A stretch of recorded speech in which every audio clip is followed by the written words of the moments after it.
vous interromps. À la Maison-Blanche, Donald Trump et Mark Rutte. D'avoir cet ami qui est à côté de moi et qui est devenu un véritable ami au fil des ans.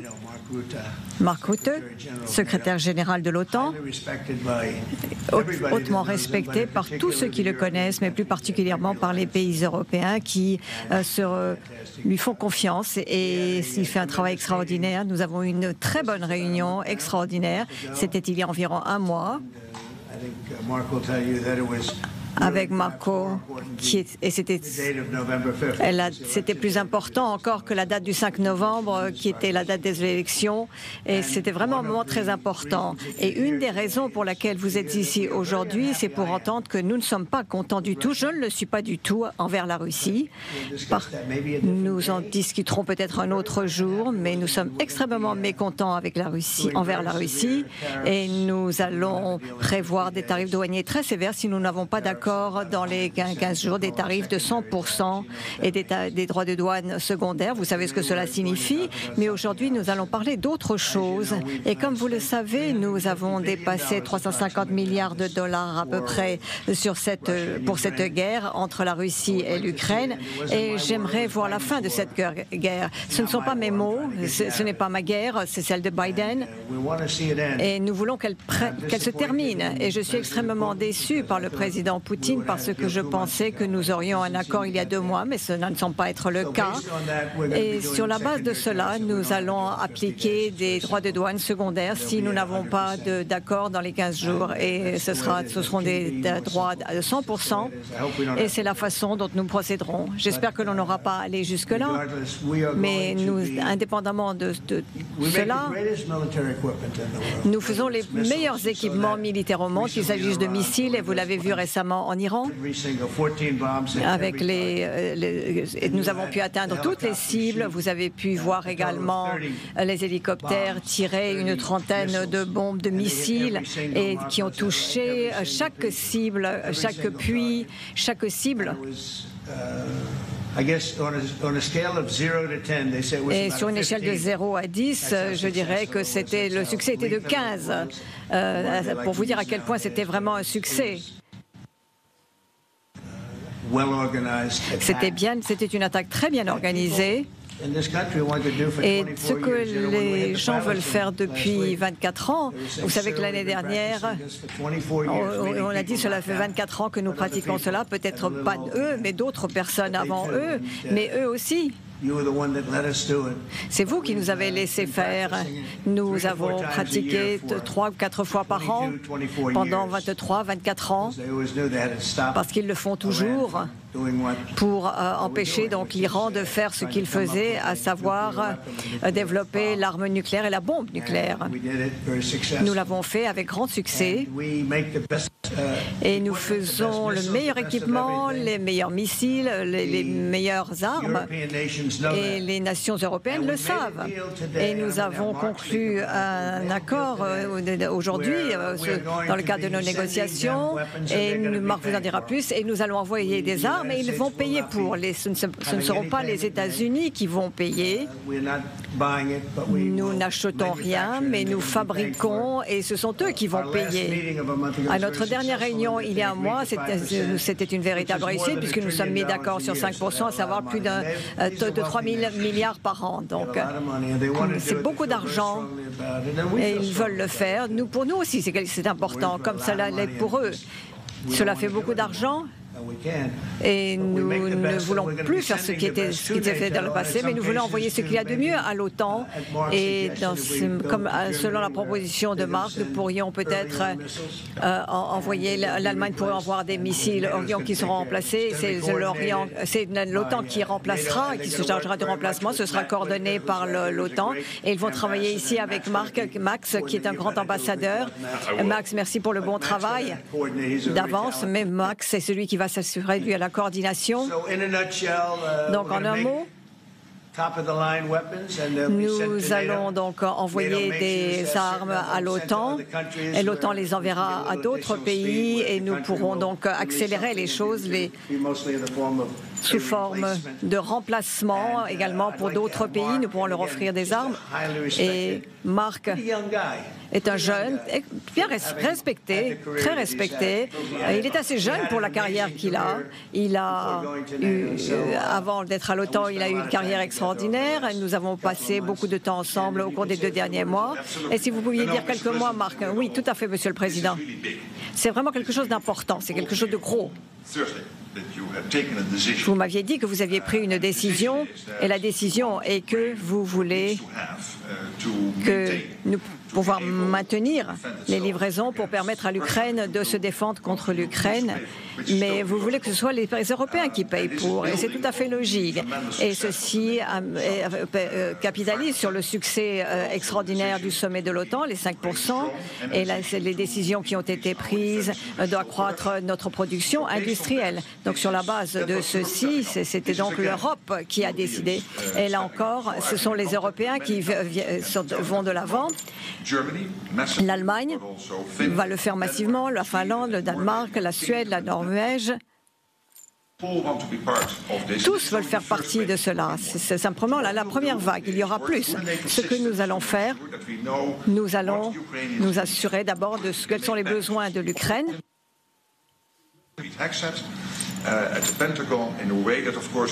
En prenant contact avec le Pentagone, et les États-Unis vont utiliser ce qu'elle a en stock pour défendre ce pays, et ce qui permettra à l'Ukraine d'obtenir un équipement militaire important, massif pour les missiles, les munitions, etc. Et vous en avez parlé aujourd'hui, vous aviez dit que vous alliez faire cette annonce majeure, et je prends les négociations avec l'Ukraine toujours très au sérieux, comme cela était dans le passé, mais je pense que c'est quelque chose de très important. Je vous en remercie. Et là, j'ai mentionné tous les pays qui sont intéressés. Et comme vous l'avez dit, il se peut également que les pays puissent livrer les équipements plus rapidement à l'Ukraine, et ensuite les États-Unis remplaceront ces équipements dans ces pays-là. Donc merci beaucoup. Oui, c'est du bon travail, vraiment du très bon travail. Nous avons pu régler les guerres, nous avons toujours réussi. Regardez le Pakistan, le Rwanda et le Congo. C'était une guerre qui durait depuis 30 ans. Et au Pakistan, si cela avait continué, dans la semaine qui suivait, il y aurait eu une guerre nucléaire. Et maintenant l'Ukraine, et je dirais que j'avais dit, nous ne vous parlerons plus tant qu'on ne peut pas régler cela. Le Rwanda et le Congo, cela faisait 30 ans que cette guerre durait, et au moins 7 millions de personnes ont été tuées, au moins, avec des machettes, des personnes qui se sont vues couper la tête avec des machettes, et c'était des pays où personne ne voulait aller. Nous avons résolu ce problème. La Serbie, le Kosovo, c'est quelque chose, une guerre qui allait se produire, et là encore, nous avons réussi, mais c'est une très belle chose, c'est quelque chose qui était très important. Marc a travaillé dur avec tous ceux qui sont présents ici pour arriver à un des plus beaux accords que nous ayons jamais eus. Nous avons conclu beaucoup d'accords. Nous étions supposés amener la paix, ce qui n'a pas été le cas dans certains endroits, comme à Gaza. Mais Witkoff est ici pour Gaza, et j'espère que nous pourrons avoir quelque chose très bientôt. Et nous avons résolu également une autre guerre, l'Arménie et l'Azerbaïdjan. Et il semble également que cette guerre va se conclure, et se conclure bien. Nous avons travaillé également avec l'Égypte. Ce sont de bons amis. C'est un ami à moi. Et on parlait d'un accord concernant le Nil. Si j'étais l'Égypte, je voudrais avoir de l'eau dans le Nil. Et nous travaillons également là-dessus, sur ce problème. C'est un problème qui sera bientôt résolu. C'est un des plus grands barrages au monde. Vous qui avez été là-bas, je pense que vous le savez. Et ça, c'était un grand problème. Je ne sais pas pourquoi le problème n'a pas été résolu avant, mais c'est une bonne chose que la rivière, que le Nil ait de l'eau. Donc c'est une source de revenus très importante. C'est vraiment à la source de la vie en Égypte. Je pense que c'est également un problème qui sera résolu très rapidement. Autre chose que nous n'avons pas encore pu résoudre, c'est la Russie. Et ça, je ne suis pas content. Et je vous dirais que l'Ukraine veut faire quelque chose. Et là encore, c'est une guerre qui n'aurait jamais dû commencer. Si j'avais été président, ça ne se serait jamais produit. J'en ai beaucoup parlé avec le président Poutine. Mais une fois que j'ai vu ce qui se passait, je me suis dit... Mais il y a une guerre. Et je regardais de l'extérieur et je me suis dit, il va y avoir une guerre. Et ce que Biden a dit, c'est exactement l'inverse. Cette guerre a commencé et c'est vraiment un chaos total. Je pense que nous avons perdu 5 ou 6 000 personnes. Je dirais même 5 000 et peut-être plus, essentiellement des soldats dans les villes, dans les endroits où il y a des explosions ou des frappes tous les jours. Et si nous n'arrivons pas à un accord dans les 15 jours, il y aura des droits de douane secondaires qui seront appliqués. Et j'espère que nous n'aurons pas à en arriver là, mais j'ai tellement discuté et parlé. Et ensuite, je vois, c'était des discussions agréables. Ensuite, il y a des missiles qui sont envoyés sur Kiev et qui tuent une soixantaine de personnes. Mais l'objectif de tout ceci, c'est pour dire que c'était un accord très important. C'est des milliards de dollars d'équipements qui seront achetés aux États-Unis, qui passeront par le truchement de l'OTAN et qui seront distribués sur le champ de bataille en Ukraine. Et pour ce qui est de l'Ukraine, lorsque la guerre a commencé, l'Ukraine n'avait pas de chance. Et ils n'auraient pas pu aller plus loin s'ils n'ont pas reçu le meilleur équipement, parce que nous fabriquons les meilleurs avions, les meilleurs missiles, les meilleurs équipements militaires au monde. Et il y a des choses qui sont absolument extraordinaires. Et je suis très intéressée par le Dôme d'Or qui va nous donner une protection très importante. Mais ils avaient du courage. Et ils se sont battus avec énormément de courage et continuent de se battre avec énormément de courage. Mais ils perdent des équipements et la Russie... Si l'on regarde ce qu'ils ont fait ces dernières semaines, donc ils envoient des drones tous les jours, des missiles, bombardent les villes. Ce ne sont pas des objectifs militaires, c'est simplement pour créer la panique et détruire les villes. C'est terrible. Et beaucoup de gens y ont laissé leur vie, mais les infrastructures sont détruites également. Ils détruisent également tout ce qui est structure électrique. Il va falloir des années pour reconstruire ça. Ce sera le prochain problème. Et il va falloir longtemps. Nombre de villes ont été complètement détruites. Beaucoup de gens sont partis, mais beaucoup sont restés. Et en fait, je ne sais pas, ils restent. La plupart d'ailleurs sont restés. C'est incroyable d'ailleurs qu'ils restent en sachant qu'un missile peut frapper votre appartement, votre maison, et que votre appartement peut simplement s'écrouler sur vous. Ils font des constructions très dures, en ciment. Donc ce sont des bâtiments qui sont solides, mais qui s'écroulent. Néanmoins, c'est incroyable de voir de telles choses se produire et que tant de personnes y aient perdu la vie. Nous avons fait des progrès, j'espère que nous allons continuer à en faire et nous allons vous offrir ce dont vous avez besoin. Nous sommes devenus très amis avec l'OTAN ces dernières semaines. Nous sommes passés de 2% à 5% et tout le monde a dit que ce n'était même pas possible au départ. Beaucoup payaient même moins de 2%. Et tous qui payaient moins de 2% s'étaient engagés à payer 2% avant le sommet et maintenant sont d'accord pour les 5%. Je pense que nous avons conclu beaucoup d'amitié là-bas. Nous avons eu des discussions très intéressantes. Ce sont les dirigeants de pays. Beaucoup d'entre eux sont des grands pays, d'autres sont des plus petits pays. Mais pour la plupart, ce sont des grands pays. Certains sont parmi les pays qui fonctionnent le mieux au monde. Et nous espérons que tout ceci aura un impact sur Vladimir Poutine et un impact, nous l'espérons également, sur l'Ukraine. Nous voulons nous assurer que l'Ukraine peut faire ce qu'elle doit faire et que, on ne sait jamais, peut-être que d'un seul coup, ils ne voudront pas. C'est peut-être des situations très difficiles, mais l'Ukraine veut la paix et il reste engagé dans ce sens. Et il faut continuer à se battre. Nous allons nous assurer qu'ils en auront la possibilité. Je suis très confiant et je sais que ce qui doit être fait sera fait. Et il y a des paramètres que les deux côtés connaissent.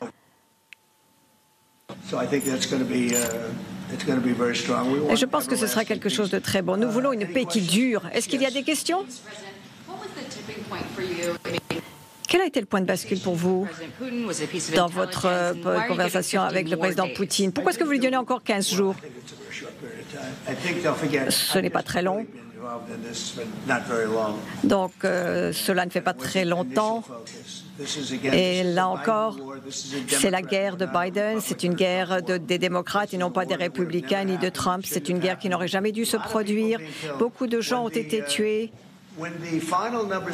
Lorsque l'on aura les chiffres définitifs, vous verrez qu'il y a beaucoup plus de gens qui ont été tués au cours de cette guerre que vous ne le pensez, même que ceux que vous avez cités dans les journaux. C'est une guerre très meurtrière. Les statistiques seront encore plus importantes que vous ne le pensez. Beaucoup ont dit, par exemple, il y a 2 personnes qui ont été légèrement blessées. Non, il y a eu beaucoup de personnes qui ont été tuées. Donc il y a eu énormément de personnes tuées. C'est une guerre meurtrière. Et vous verrez, je pense, des choses se produire, je l'espère.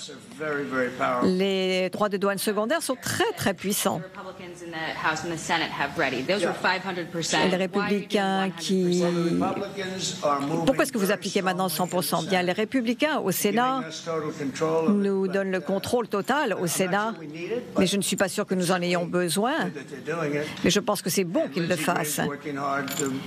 Et Lindsey Graham, Johnson, tous travaillent dur dans ce sens, et ceci se fait en coordination avec Mike Johnson, qui est le président de cette Chambre. Et je pense qu'il y aura une législation qui passera, qui sera adoptée facilement, et cela inclut les démocrates également. Je ne veux pas qu'ils gaspillent leur temps. Nous pouvons appliquer des droits de douane secondaires. Nous parlons de quelque chose de proche de 100%, donc ce sont les tarifs douaniers. Et pour cela, on n'a pas besoin du Sénat. Mais ce qu'ils sont en train de rédiger pourrait également être très intéressant.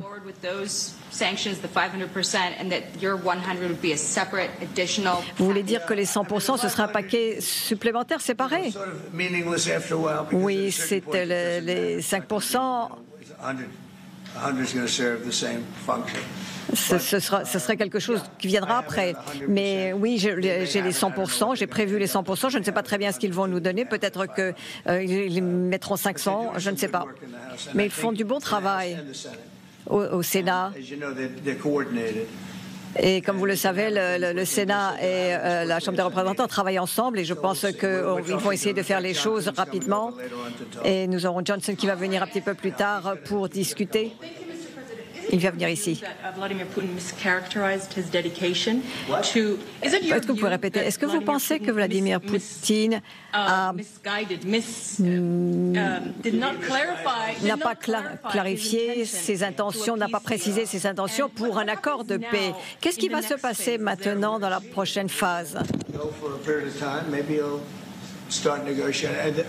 On va peut-être commencer à négocier. Enfin, je pensais, je ne sais pas vous, Marc, mais je pensais que nous avions un accord. Et je l'ai pensé déjà il y a un moment, 4 fois je l'ai pensé. Oui, je me souviens que vous, avec Marc Rubio et M. Witkoff, vous avez œuvré à Istanbul. J'y étais moi-même pour l'OTAN, et on a mis la pression aux Ukrainiens pour envoyer un signal à Istanbul. Et ils l'ont fait. Et ensuite, les choses se sont passées comme vous le savez. Oui, je pense que l'on aurait dû avoir un accord il y a longtemps.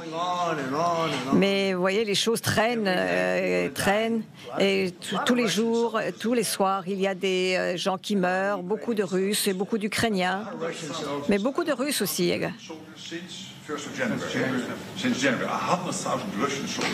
Plus de 100 000 soldats russes sont décédés depuis le mois de janvier. 100 000 soldats décédés depuis le mois de janvier. Voilà ce que fait Poutine maintenant. Est-ce que ce seront des missiles patriotes ou des batteries patriotes? Oui, il y aura donc les batteries, effectivement.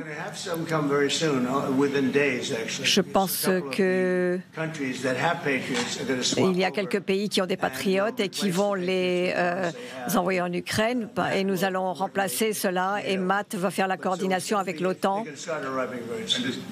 Mais ça devrait commencer bientôt. Le ministère de la Défense allemand va rencontrer le secrétaire de la Défense et je pense qu'il va discuter également de tout ce qui concerne les patriotes. Ça, c'est pour les patriotes, mais tout cet accord porte également sur des missiles, des munitions. Nous avons un pays qui a 17 patriotes qui sont prêts à être envoyés. Ils ne vont pas en avoir besoin pour eux.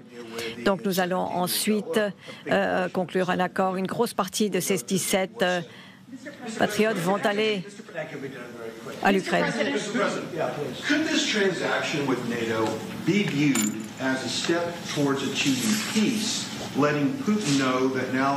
Est-ce que c'est une étape vers la paix pour montrer à Poutine qu'il n'a pas les armes les plus puissantes et peut-être que ça l'incitera à venir autour de la table des négociations? Je pense que c'est à lui de l'exprimer. C'est exactement ce que nous voulons faire. C'est un bon résumé. C'est quelqu'un de très bien, je peux vous le dire. Je pense que c'est une chance peut-être de signer la paix. Et je dois vous dire que l'Europe, on parle beaucoup de cette guerre. Quand je me suis impliquée, je ne pensais pas que l'Europe s'y intéressait tant. Mais j'ai vu cela il y a un mois. Beaucoup d'entre vous étaient là. Le niveau d'esprit, de cœur est étonnant. Ils pensent réellement que c'est très important. Sinon, ils ne seraient pas là. Ils sont, comme je l'ai dit, c'est eux qui vont payer pour tout. Nous ne payons pour rien. Il y a un océan qui nous sépare. Nous avons dit, nous faisons ce qu'il y a de mieux, mais nous ne pouvons pas continuer à le faire. Et Biden aurait dû le faire il y a longtemps. Il aurait dû le faire dès le début, d'ailleurs.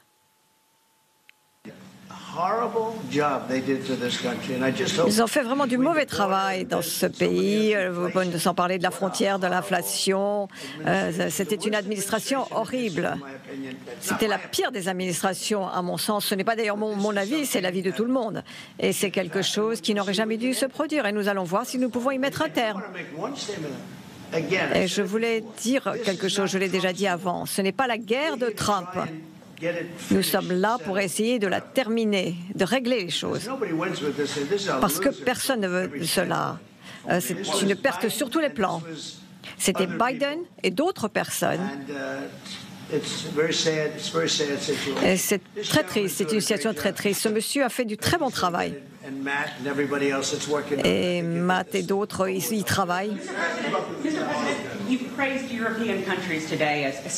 Vous avez félicité les pays européens qui se lèvent pour l'Ukraine. Est-ce que vous avez les aidés à continuer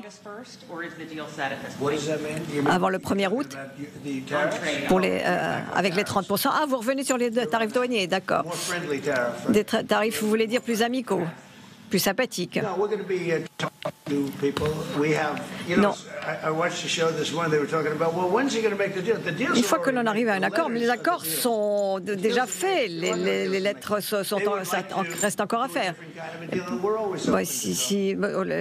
C'est ouvert aux négociations, nous sommes ouverts aux discussions. Et ils vont en fait venir pour discuter. et les stocks américains concernant la livraison d'armes en Ukraine. Quelle est l'évaluation des stocks américains? L'évaluation, ce dont nous parlons aujourd'hui, c'est vraiment un grand jour aujourd'hui. Et ce que font les gens et moi-même, c'est faire de l'évaluation parce que nous savions que cela allait se produire. Et maintenant, nous venons de l'annoncer, il y a eu un vote et ceci a un très grand impact. Lorsque vous dites pause, il est clair que l'on ne va pas faire des choses sans savoir ce qui va se passer, mais nous étions pratiquement sûrs que ça allait se passer. C'est la raison pour laquelle il y a eu une petite pause. Mais la journée d'aujourd'hui est vraiment une grande journée, c'est un événement important. Jusqu'où êtes-vous prêt à aller dans votre réponse? S'il y avait une escalade, jusqu'où êtes-vous prêt à aller? Ne posez pas cette question. Je voudrais que la guerre soit réglée. Il y a beaucoup d'Américains qui laissent leur vie. JD a un problème? Il y a eu beaucoup d'Américains qui ont perdu leur vie et beaucoup d'autres personnes. Et c'est quelque chose qui devrait pouvoir être réglé. Nous sommes tous d'accord avec cela. Ce groupe de personnes veulent défendre notre pays. Et finalement, avoir une Europe forte est une très bonne chose. C'est une très bonne chose. Donc cela me convient. Combien les Européens vont payer? Est-ce que les États-Unis vont payer pour des armes supplémentaires? Ce que dit le président, en prenant en considération ce que les États-Unis ont besoin pour elles, vous ne pouvez pas commander n'importe quoi parce que les États-Unis doivent s'assurer également de garder la main sur ces armes. Parce qu'ils sont l'agent du monde entier, le pays le plus puissant au monde, avec l'armée la plus puissante au monde. Mais il a été décidé d'offrir des fournitures à l'Ukraine par le biais de l'OTAN. Et c'est ce que nous avons fait ces 2 derniers jours. Nous avons parlé au pays et nous avons parlé donc au pays et il y en a qui étaient prêts à envoyer tout de suite. On a parlé de chiffres importants comme l'Allemagne par exemple qui donne des chiffres importants.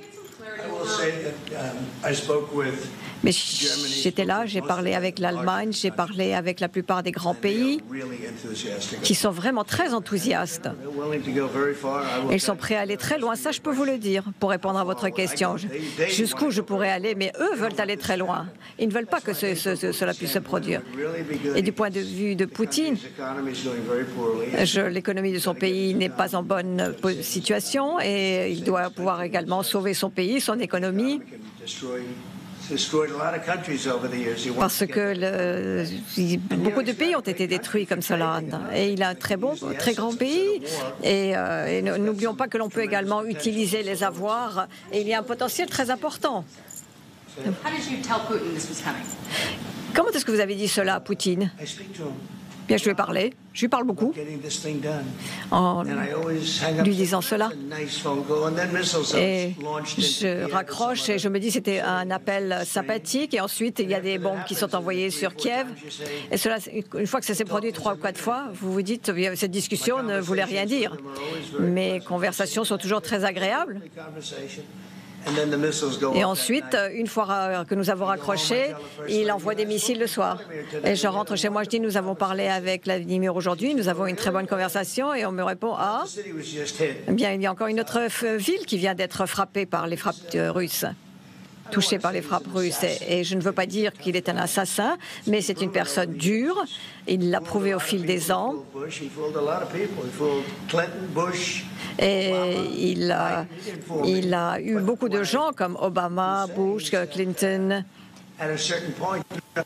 Mais je dirais qu'à un moment donné, bien parler ne suffit pas. Il faut qu'il y ait des actions et des résultats. Et j'espère qu'il ira dans ce sens. C'est un pays potentiellement grand et c'est vraiment dommage de gâcher cela, d'avoir tant de personnes qui disparaissent et nous pourrons voir à ce moment-là quel est l'impact sur l'économie également.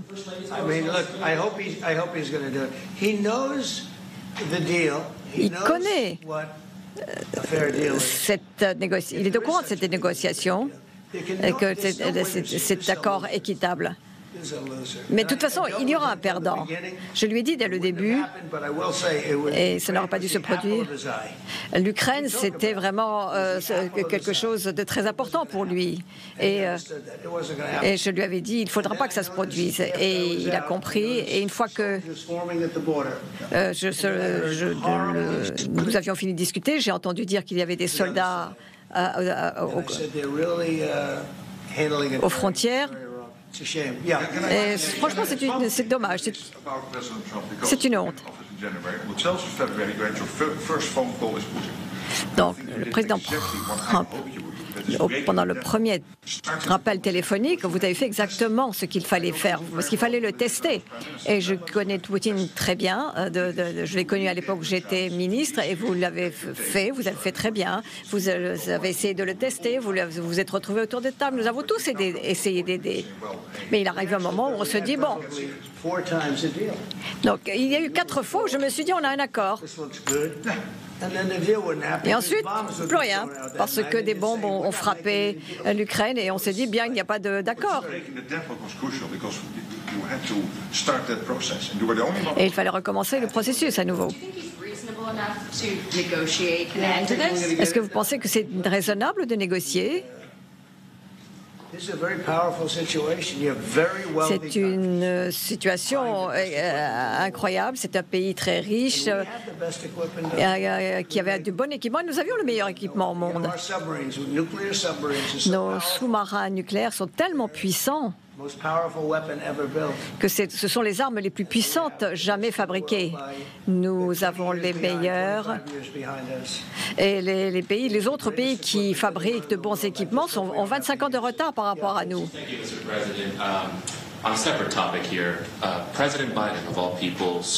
Président Biden s'est adressé au New York Times pendant le week-end.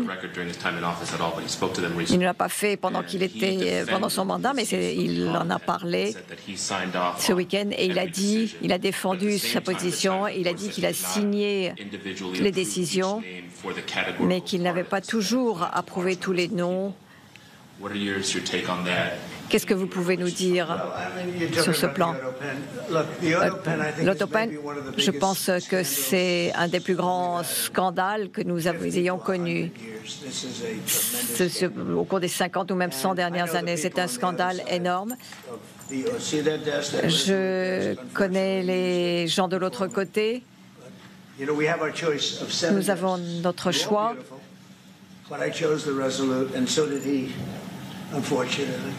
Et j'avais fait mon choix, mais les gens de l'autre côté, je les connais, Lisa et tout un groupe, et ce ne sont pas des gens bien, ce sont des gens malades. Et je peux vous garantir qu'ils ne savaient pas du tout ce qu'ils signaient. Je peux vous le garantir. Donc ils vont essayer de voir et nous verrons ce qui va se passer. Vous savez ce que l'Autopen, il y a eu des milliers de lettres de jeunes, des milliers, des dizaines de milliers même. Et il y a eu beaucoup de personnes qui ont répondu. Et c'est ce qu'un Autopen est supposé faire. Un jeune de 7 ans qui écrit au président, qui dit « Je veux être président un jour, j'adore les États-Unis ». C'est ce que ce doit être un Autopen. Et non pas, ce n'est pas la signature d'une législation. Et Autopen, je ne pense pas qu'il le savait. Je ne pense même pas qu'on lui en ait parlé. Et je pense que il y avait des autopen volontaires. Biden n'a jamais été pour fermer les frontières. Je pense que les gens de gauche, radicaux de gauche, se sont emparés de la Maison-Blanche et notre pays aurait couru à sa perte si ça avait continué. Lorsque j'étais en Arabie Saoudite, j'ai été au Qatar, j'étais dans les Émirats Arabes Unis. Et vous y étiez également. Mais vous êtes maintenant le dirigeant de beaucoup de pays. Non, non, non. Mais j'y suis allé avec j'ai rencontré beaucoup de dirigeants ces derniers mois. au Moyen-Orient, dans les pays de l'OTAN. Et je peux vous dire qu'il y a un an, ils pensaient que l'Amérique était morte. Et aujourd'hui, ils disent tous, j'espère que vous serez d'accord, ils disent maintenant que c'est le pays le plus important au monde. Regardez les chiffres, nous avons fait 25 milliards le mois dernier. Cela faisait des années que cela n'était pas arrivé. L'économie est très solide, même si nous avons quelqu'un de terrible à la tête de la Fed. Et les gens vont pouvoir acheter maintenant un logement beaucoup plus facilement. Et les gens m'ont dit, les dirigeants m'ont dit, nous pensions que votre pays était mort. Et ils négocient avec la Chine, plus maintenant. Et ils disent, eh bien, nous pensions que votre pays était mort, mais maintenant c'est le pays le plus puissant, le plus intéressant. Donc nous avons fait du bon travail et c'est un honneur d'avoir cette personne, cet homme à côté de moi. C'est une véritable étoile et il va, avec Max, faire du très bon travail. Une autre étoile encore. Merci beaucoup à tous.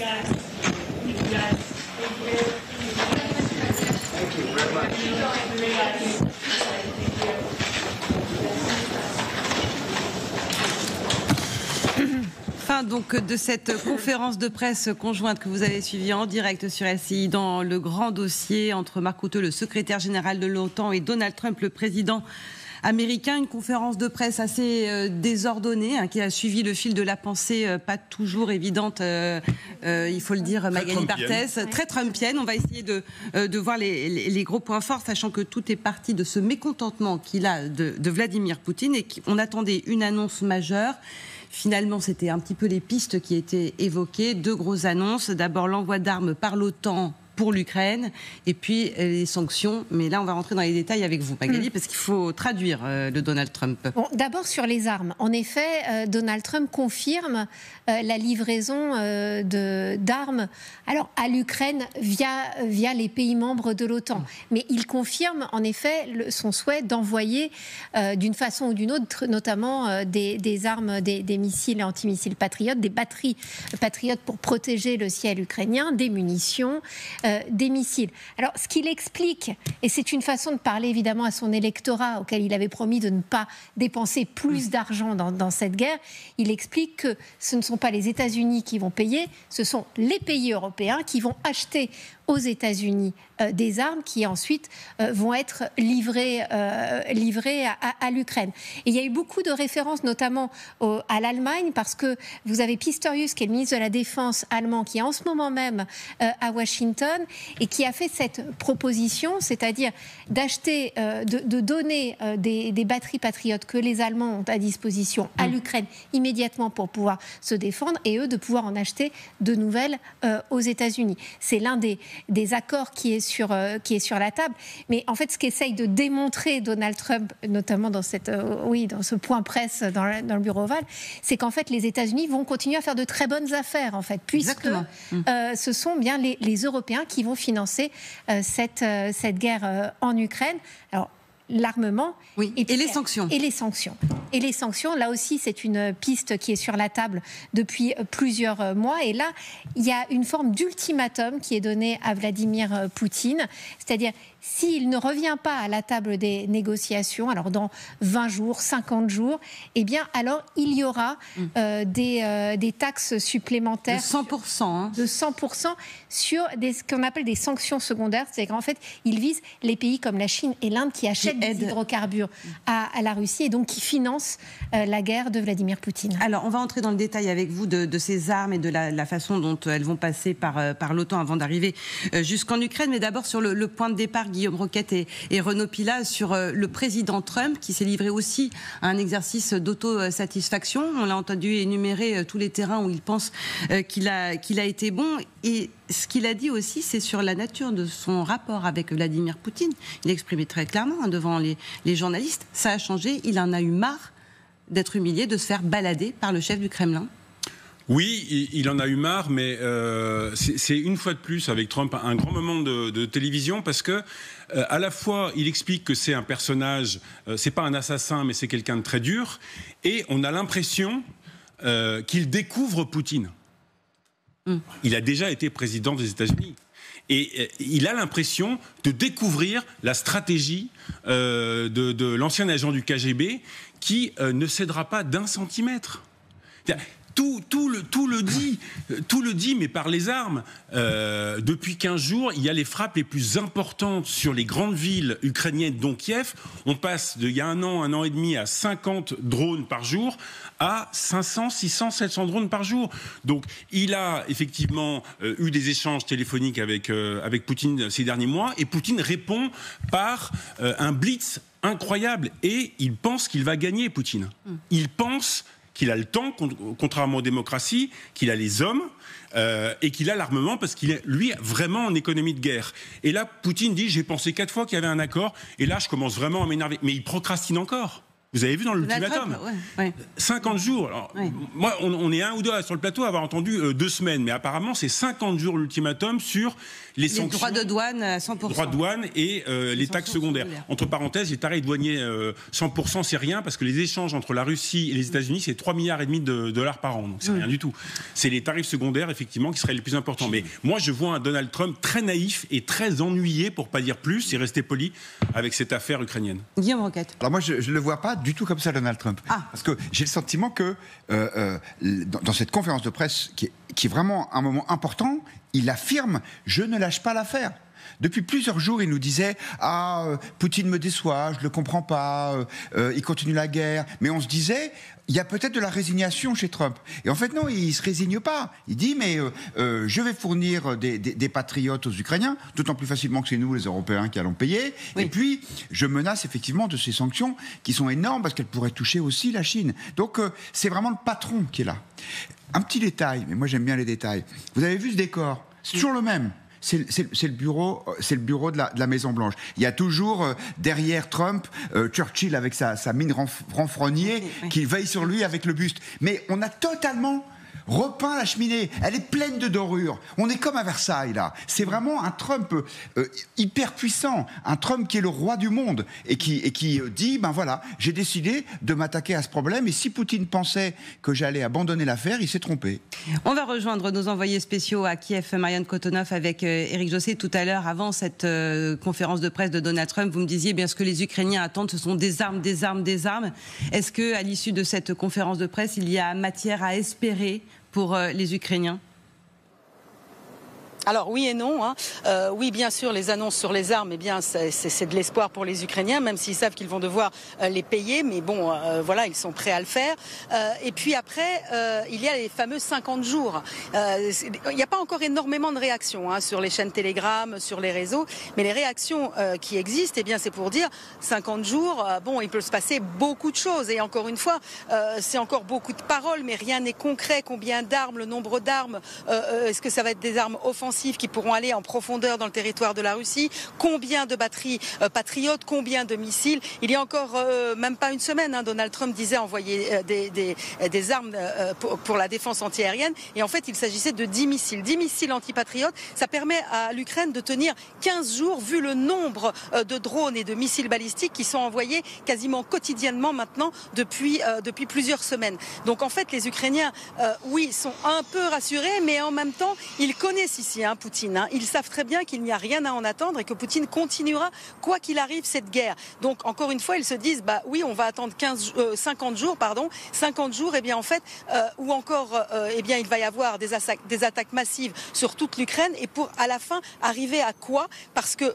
pour le moment, aucune vraiment certitude que, eh bien, de vraies sanctions seront prises contre la Russie par Donald Trump, vu le nombre de fois où il l'a annoncé, vu le nombre de fois où il a dit qu'il n'était pas content du tout de l'attitude de Poutine, mais que rien n'est arrivé derrière. Merci beaucoup Marianne en direct de Kiev pour cette première réaction, donc après les annonces de Donald Trump. Merci également à Éric Josset, Michel Goya, sur ces armes, ces livraisons d'armes qui passeraient par l'OTAN. Expliquez-nous le circuit, comment entend Donald Trump. C'est comme aux échecs, c'est un rock, c'est-à-dire qu'il y a une pièce qui va remplacer l'autre, c'est cette manœuvre, mais qui passe en 2 temps. D'abord, il y a le principe de l'autorisation de réexportation. Vous savez que, en gros, Trump dit, vous pouvez vous pouvez, le matériel américain qu'on vous a vendu, vous pouvez le donner aux Ukrainiens si vous voulez. Ça, c'est une première chose. Vous savez, tous les pays qui exportent de l'armement à un autre pays ont un droit de regard sur ce qu'on fait ensuite, quoi. Ce qui est normal. Donc ça, c'est la première chose. Deuxième chose, vous pouvez l'envoyer et on s'engage à vous le recompléter moyennant finance, hein, bien sûr. Alors, par contre, il n'est pas très bien précisé si tout ça s'applique à tous les types d'armements. Après tout, ça pourrait s'appliquer à des avions aussi, ça pourrait s'appliquer à tout. Bon, Mark Rutte a essayé d'expliquer que c'était quand même un panel assez large, ce qui peut être intéressant pour les Ukrainiens. Avec des armes offensives ? Dans l'absolu, oui. On parle beaucoup des patriotes, mais Mark Rutte a parlé de missiles, a parlé de munitions. Donc pourquoi pas longue portée pourquoi pas pour aller jusqu'en territoire Pourquoi pas, russe, à condition que les Européens disposent de ces engins. Et en fait, au bout du compte, la balle est maintenant dans les mains des Européens, quoi. Donc les Ukrainiens, ils regardent les Européens, hein, ils leur disent ok, est-ce que vous êtes prêts à payer les Américains pour continuer à nous aider? Et là, c'est là que la question se pose. Oui, parce que Donald Trump a rappelé qu'il y avait un océan quand même entre l'Europe et les États-Unis. Il l'a dit très clairement. C'est quand même une façon, même s'il est présent, de marquer une certaine distance, au moins financière. Oui, moi ce qui m'a marqué, c'est la presse américaine qui, comme d'habitude, est toujours très offensive. À la question qui me semblait essentielle, c'est-à-dire, et si jamais il y a une escalade? Parce que là, il n'y a plus de deal. Poutine ne veut pas de deal. Il s'en moque totalement, il continue à faire la guerre. Donc là, il y a des armes qui vont être envoyées américaines via l'OTAN, payées par les Européens. Donc on continue dans une logique d'escalade s'il n'y a pas de deal de mois en mois. Cette question, et s'il y a une escalade, qu'est-ce que vous faites? Vous avez vu la réponse de Trump? Ne me posez pas cette question. De toute façon, cette affaire doit être réglée. C'est ce qui s'appelle botter en touche? Totalement. Cette guerre en Ukraine l'use, l'ennuie. Il s'occupe de la Chine, il s'occupe de l'Asie-Pacifique, il veut faire des affaires, il déteste la guerre, il est sincère lorsqu'il dit que les pertes civiles, ça l'ennuie, si je puis dire, mais il est extrêmement ennuyé, et cette phrase « ne me posez pas cette question » veut tout dire, me semble-t-il. Il y a une forme d'impuissance dans cette... Il ne cesse de répéter « ce n'est pas ma guerre », c'est celle de Joe Biden, en gros c'est celle des Européens aussi. Mais j'ai fait tout mon possible et je le fais encore parce qu'en fait l'espoir de Donald Trump, mais qui peut ressembler à de la méthode Coué, c'est ce fameux d'arriver à appliquer ce fameux slogan la paix par la force, c'est-à-dire aujourd'hui montrer les muscles, montrer à Poutine qu'il est sérieux pour le forcer à revenir à la table des négociations. Le danger pour l'Ukraine, c'est finalement l'escalade, que ça ne pousse, au contraire, Vladimir Poutine à accélérer maintenant, parce qu'il y a cet ultimatum qui est donné. On voit bien que Vladimir Poutine n'a aucune intention de négocier et il veut continuer. Il a intérêt pour son économie, notamment et son pouvoir. Les oblasts dans leur entier. Donc en fait, la crainte maintenant, c'est plutôt une accélération. Comment va réagir Vladimir Poutine à cette montée en pression que lui met Donald Trump? Et voilà, encore des questions après cette conférence de presse qui était censée répondre à beaucoup de questions.